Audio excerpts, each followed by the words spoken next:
shop front, desktop, a wall display, a wall clock, to-do list. These are some of the scenarios you can use it in. The Divoom Pixoo 64 is an exciting and refreshing idea that combines old world tech with new world innovations. An amazing and a refreshing gift for yourself and for your loved ones. In this video, we will unbox, set up, test, and explore some of its best features. Let's go!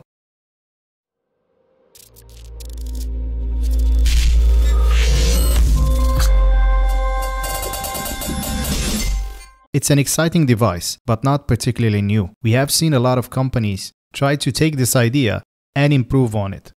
In fact, Google and Samsung, as an example, took it to the extreme. Samsung made a TV out of the idea, and Google made a smart assistant.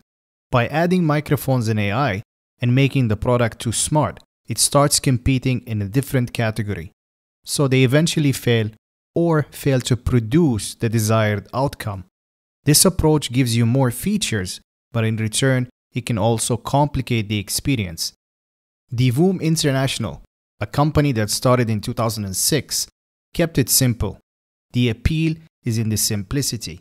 This is the third type of a similar lineup, with the Divoom Pixoo 64x64 being the largest. They also have 16x16 and 32x32 pixels that are small in size, as you guessed from the name, and might fit you better depending on what you want to use it for. What sets it apart from similar products from Lametric, Ulanzi, and Tidbit is the size of the canvas. It's about 2.5 to 3 times bigger than its closest competitor. A product that can help you do small things on consistent basis without being noticed. More of a tool than a device, like a keyboard for example. Things you use every day but don't necessarily notice. This way, the expectations are low, and every once in a while, you notice it and tell yourself, oh yeah, I like it. It was a good purchase. Hence why I think it's a fantastic gift for someone you want them to remember you by. The unboxing experience is pleasant. The pieces are laid out in a satisfying manner, and the quality seems good from the get-go. The package includes 2 meters or 6.5 feet of braided charging cable with metal shells, 2 mounting screws with holes to hang the device on a wall, and of course, the device itself. My first impression is that it feels good. A good weight distribution. Although heavy at around 750 grams, it doesn't feel that way. The front panel is made out of glass, while the frame and the body is made out of plastic with a matte black finish. There's an included kickstand that's mounted to the back. It takes seconds to install. No power brick is included in the box, so you will need to bring your own. Just make sure that it's at least 2 amps. Most modern power bricks will actually work, but if you want to make sure and you want to check, this is what you want to be looking at. It should read 2.0A or above. The USB port on your PC will not work, as it only supplies 0.9 amps at best. It will turn the device on, but it will glitch and might boot loop. To set it up, you need a Wi-Fi source, a phone or a tablet. You will be required to create an account, but it's super simple and takes few seconds to do. Connect the device to a power source and wait for the logo to appear. It should look something like this. On the app, and after you have signed in, click on Add Device. Select Pixoo 64. You will be reminded to use the correct adapter in this screen. Click Next and then Start Pairing Network. Click Yes on the device is showing pairing animation. You will be asked to enable Bluetooth and location. On the next page, it will ask you for the password of the network that your phone is connected to. Enter the password and click Next. Then you will see a screen that says connecting the device. Once that's done, you're ready for the fun. And that's it. You're ready to use it. For the first few hours that you start using it, it's a little slow, but the performance will start improving until it becomes usable. Don't expect it to be snappy like an iPad. It's not meant to be used like one. I'm quite impressed with how much you could make out of the picture, especially when you use the 128 by 128 option in the setting. In the app, this is the section you want to be using.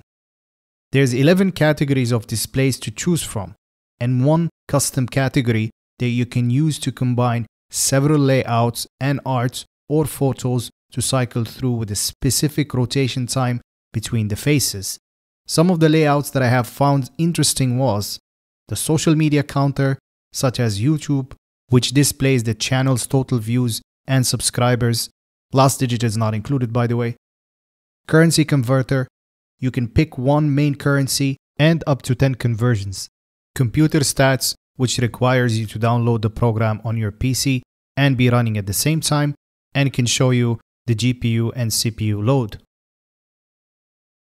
The device has a built-in mic that's used to measure the noise in the room, and it shows the noise level in decibels. Mine reads about 30 decibels with the air conditioning off. There's a small learning curve to using the app. It's not clear-cut as what needs to be done to set things up.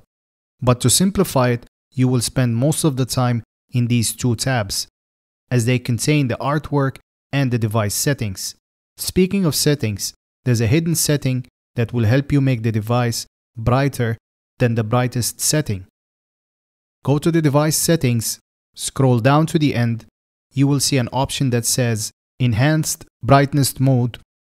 This will only work if you're on 3 amps power brick or above. You will notice that the device got even brighter. Too bright, in fact, that it's not suitable for a dark room, but would be suitable for daylight use and storefronts. Another absolutely amazing feature that might sound silly at first is the ability to control it via Wi-Fi. What I mean by that is, even if the phone or tablet are using a completely different network and not connected to the same Wi-Fi. Most similar devices will require you to be connected to the same network that the device is connected to. This can be frustrating if you live in a large home with Wi-Fi extenders, as most devices consider them a separate network, forcing you to go through the hassle of switching networks whenever you want to control the device. With the Divoom Pixoo, the connection experience is seamless. There's a lot to like about it, but these are some of my favorite features and settings. I would really love to see them adding speakers to it, and perhaps the ability to play Wi-Fi radio like in the telemetric time clock.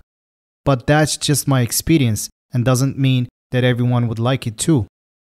Another thing that I was annoyed by at first, but turned out to be genius in my opinion, is that the app is not an open source. All the functions or layouts in the Divoom app, except the art section, are all made by them. And as a result, you have a limited number of layouts and designs compared to other devices that have thousands and sometimes even tens of thousands of choices. But this solves another problem, the choice paradox. I found that it didn't take long for me to pick up a layout and stick with it, which made the experience limited but much more enjoyable. It gave me the time to appreciate the device and admire it, instead of spending countless hours trying to figure out what's the best possible layout I can get, something we have all experienced at some point. Divoom did say that they're working on it and will possibly make it an open source in the future, but for now, your choices are limited. Some other possible future upgrades in my opinion would be a bigger speaker, as the one it has right now is strictly used as an alarm and cannot play music. And perhaps battery support, as this one doesn't have one and may seem a little out of place if you're using it as a picture frame with the wire hanging out. And also a temperature sensor to show room temperature. These are some of the complaints I have, but by no means it's taking away from the beauty and the glamour of this device. It's definitely a conversation piece and a cool tech built well and well thought out. I will leave a link in the description if you wish to order one. There will be a 10% discount if you use the provided code. It's an affiliate link, so if you wish to support the channel, you can use the link to purchase the product at no additional cost to yourself. That's the end of this video. I hope you enjoyed it and found it useful. Thank you so much for watching, and I'll catch you in the next one.